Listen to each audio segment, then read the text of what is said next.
They did not pull away hoping for peace. They pulled away hoping you would panic, hoping you would run back, hoping you would send the long message, make the late call, reopen the door they closed just enough to watch you push it. But this time, you stayed quiet. No begging, no chasing, no breaking in front of the silence they created. And that is where everything changed. Because when you did not react, the game stopped working. The distance they used like power suddenly became empty space.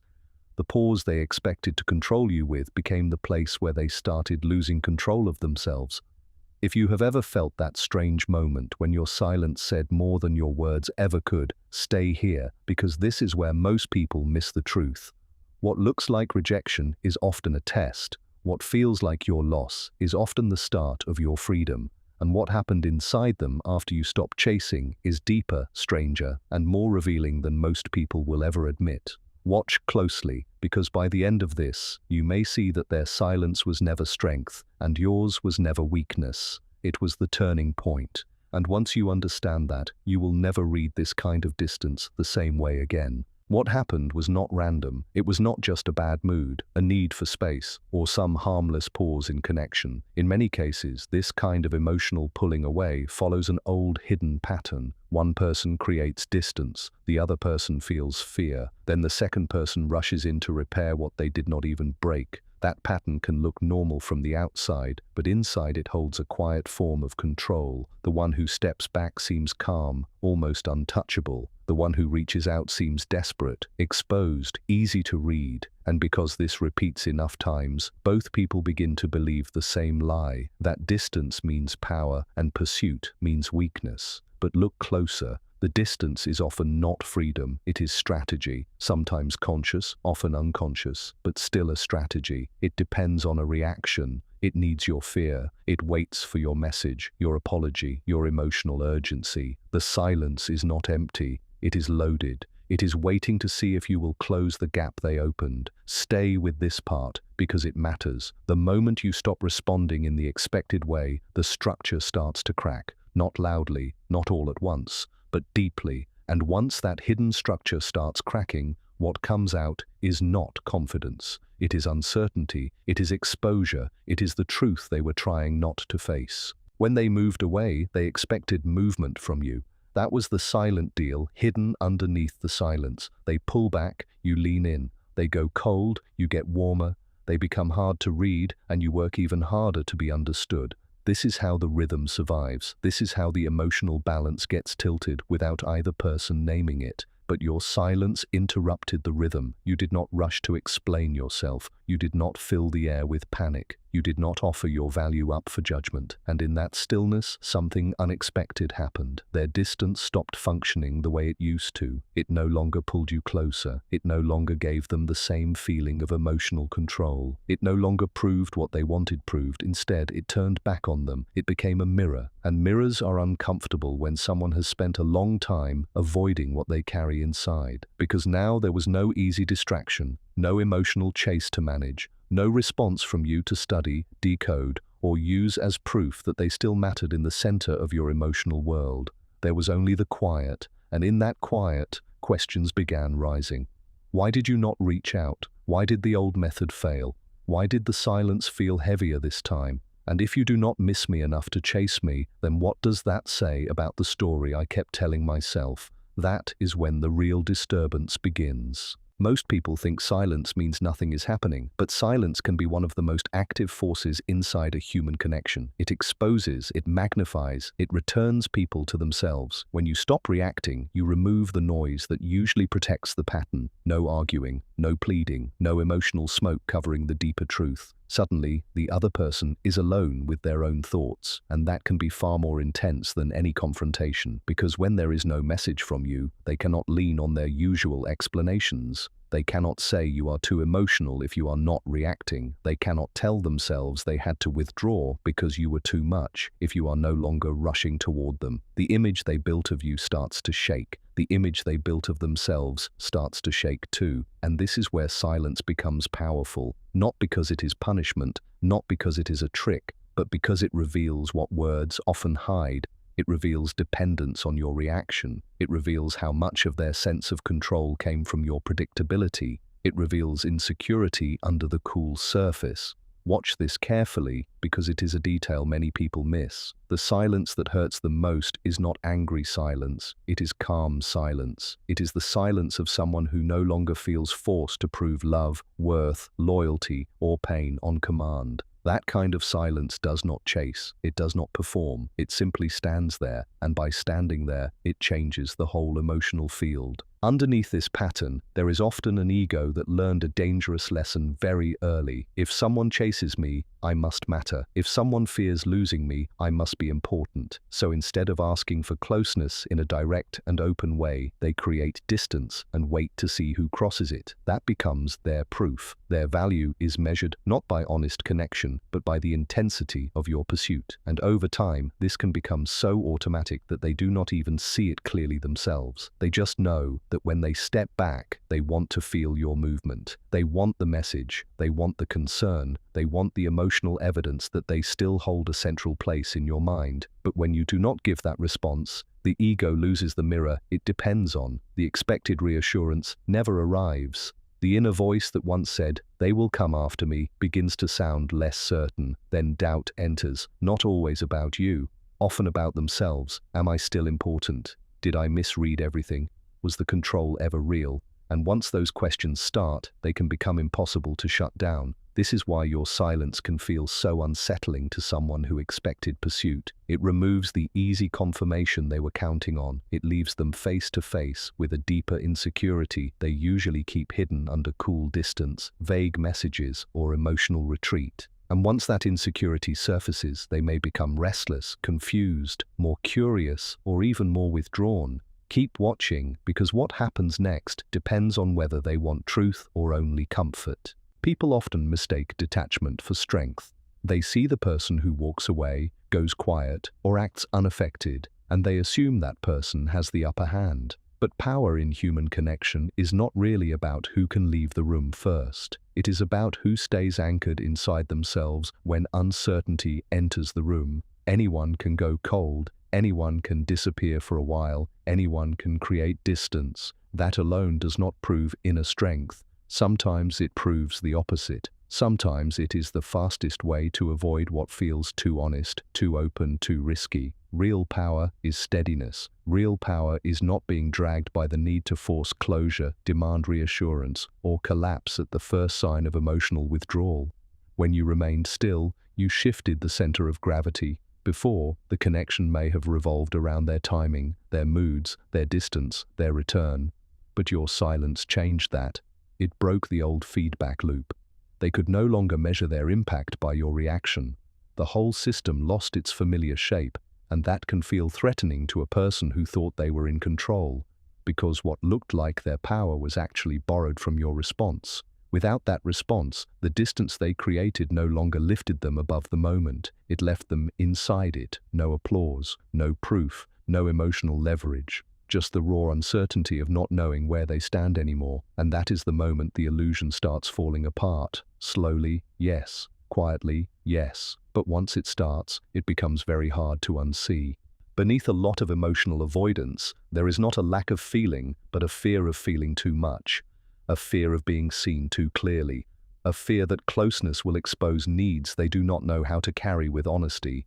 So they protect themselves by stepping back before the moment gets too real. They call it space, they call it being careful, they call it needing time. Sometimes they even believe those words, but under the surface, there is often another truth. Closeness stirs up something they cannot easily control. It activates old memories, old fears, old wounds around rejection, dependence, shame, or loss. So they retreat, not always because they do not care, sometimes because they care and do not know what to do with it. Yet here is the contradiction. Even while avoiding vulnerability, they still want connection. They want to feel chosen without having to stand fully open. They want the comfort of being wanted without the risk of complete emotional exposure. That is why pulling away can carry a hidden test inside it. If you follow, they feel desired. If you reach, they feel important. If you reassure, they feel connected without having to reveal too much. But when you stay silent, that balance breaks. Now they are left with the very thing they were trying to escape, their own need, their own uncertainty, their own desire for closeness without the usual shield. And that is hard, harder than most people know, because now the distance no longer feels like safety. It starts to feel like isolation, and isolation has a way of making the truth louder. The strange thing about control through distance is that it only works while the other person keeps giving it meaning. The gap has to be crossed, the silence has to be answered, the coldness has to produce warmth. That is what keeps the whole method alive. Once those expected reactions stop coming, the distance changes its nature. It is no longer a tool, it is just distance. It no longer proves influence, it proves separation. And that shift can be deeply unsettling for the person who counted on your response to complete the pattern.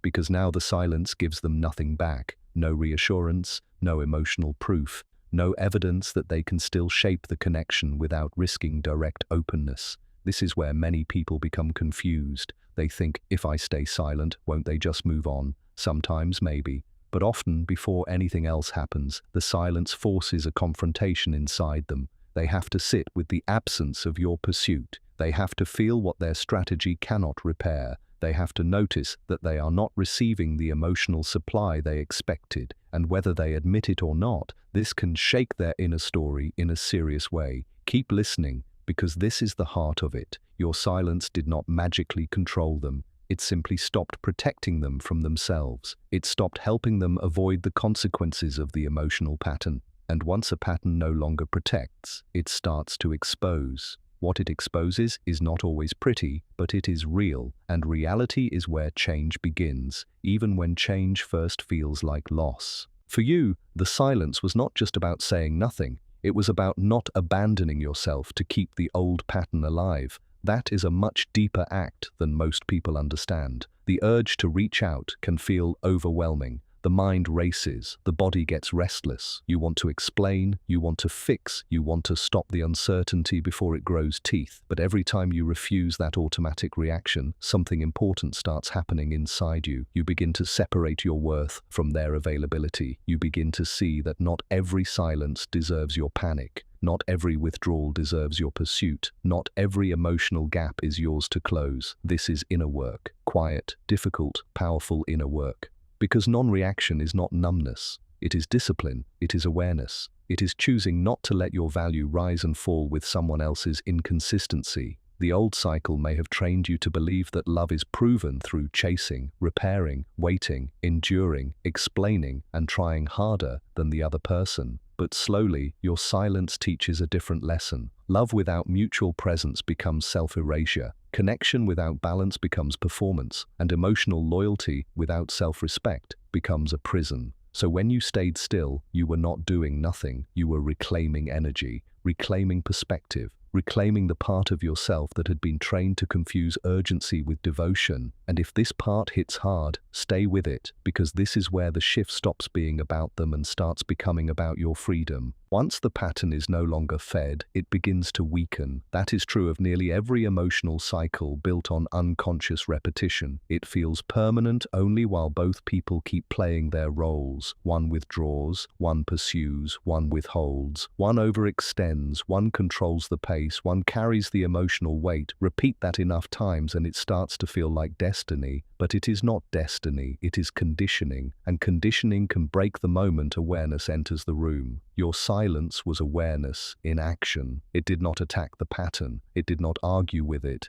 it simply stopped feeding it. And that is why it was so disruptive. There was no dramatic scene to push against, no fresh conflict to hide inside, no desperate message they could use to reassure themselves that the old rhythm was still alive. There was only the absence of your old role, and without your old role, their old role had nowhere to land. This is when manipulative patterns begin to collapse, not always with noise, often with stillness. Often in the exact moment, the person who used to chase finally chooses to remain present with themselves instead. The collapse may not be visible right away, they may act normal, they may pretend not to care, they may even double down on distance for a while, but underneath, the mechanism has been interrupted. The result no longer matches the expectation, and once expectation and result split apart enough times, the pattern loses its hold. That is how cycles end, not because one person wins, but because one person wakes up. Sometimes after that, they come back. Not always in a healthy way. Sometimes it is subtle, a message that sounds casual but is carefully timed, a reaction to your story, a small excuse to reopen contact, a sentence that pretends to be random but is full of testing energy. They want to see if the old access is still there. They want to know if your silence was temporary, emotional, dramatic, or real. And this moment matters more than most people think. Because if the old pattern is waiting outside the door, it often returns disguised as curiosity, softness, nostalgia, or confusion. That is why clarity matters. If they come back without self-awareness, without honesty, without changed behavior, then the same cycle is simply trying to re-enter wearing a gentler face. But if there is real reflection, real accountability, real openness, then something different becomes possible. The point is not to become cold. The point is to become clear. You do not have to punish. You do not have to prove anything. You only have to see what is actually here. Are they reaching for truth or only relief? Are they opening or just checking whether they still have influence? Are they ready for mutual connection or only for another round of emotional imbalance?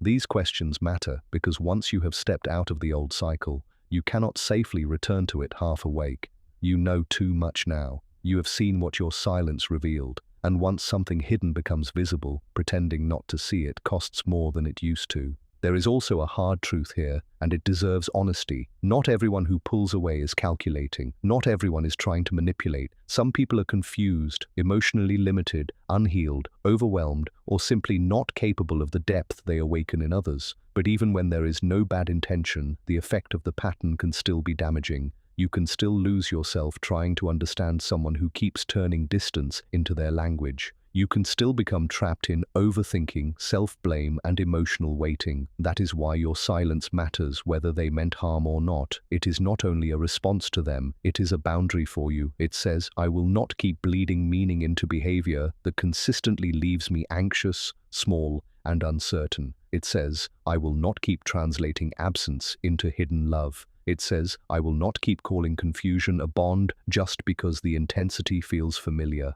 This is where healing gets very real, because you begin to understand that your job is not to diagnose every silence correctly. Your job is to notice what the pattern does to your mind, your body, your peace, and your sense of self. If the connection keeps costing you your center, then the cost is already too high. And once you truly understand that, silence stops feeling like a tactic and starts feeling like self-respect, a clean pause, a return, a refusal to keep negotiating your worth in a room where presence is always uncertain and clarity is always delayed. The deepest shift is this: you stop seeing their withdrawal as a measure of your value. That is the real freedom. Before, every pause may have felt personal. Every cold moment may have sounded like a verdict. Every distance may have activated the old fear that you were not enough, not chosen enough, not important enough to be met with steadiness. But once you begin to understand the pattern, that story loses power. Their withdrawal starts saying more about their internal world than about your worth. Their silence starts revealing their limits, not your lack. Their distance starts exposing their conflict, not your failure. And that changes everything, because now, instead of collapsing into pursuit, you can observe. Instead of begging for clarity, you can require it. Instead of forcing connection, you can let behavior speak. This does not make you cold. It makes you honest. It lets you hold tenderness without surrendering judgment. It lets you care without crawling. It lets you stay open without becoming available for emotional confusion at any cost. And this is what many people do not realize until much later. The moment you stop trying to win back what only appears when chased, you create space for what can actually stay. You stop feeding intensity and start making room for truth. You stop performing devotion and start practicing discernment. And the peace that follows may feel unfamiliar at first, but it is real, very real. It is the peace of no longer needing to run after someone just to feel briefly chosen. In the end, this was never about defeating the person who pulled away. It was about ending your loyalty to the pattern that kept making you abandon yourself. Their silence looked powerful until you stopped kneeling before it. Their distance looked final until you realized it depended on your pursuit for meaning. Their control looked strong until your stillness exposed how much it borrowed from your reactions. And once that truth became clear, the whole emotional structure changed. What once felt like your pain became your awakening. What once felt like waiting became seeing. What once felt like losing them became finding yourself again. Maybe they learned something from your silence. Maybe they did not. Maybe they faced themselves for the first time. Maybe they ran even deeper into old defenses. That part is no longer yours to carry. The important thing is, what changed in you? You stopped offering your peace as payment for uncertain love. You stopped treating their withdrawal like a command. You stopped confusing pursuit with devotion and anxiety with connection, and from that moment on, the dynamic began losing its hold. Not because you became harder, because you became clearer, because your worth was no longer on the table, waiting for someone else to confirm it. And that is the quiet truth beneath all of this. When you no longer beg to be met, what is false starts falling away, what is hidden starts showing itself, and what is truly yours begins returning to you with a strength that no silence can take away.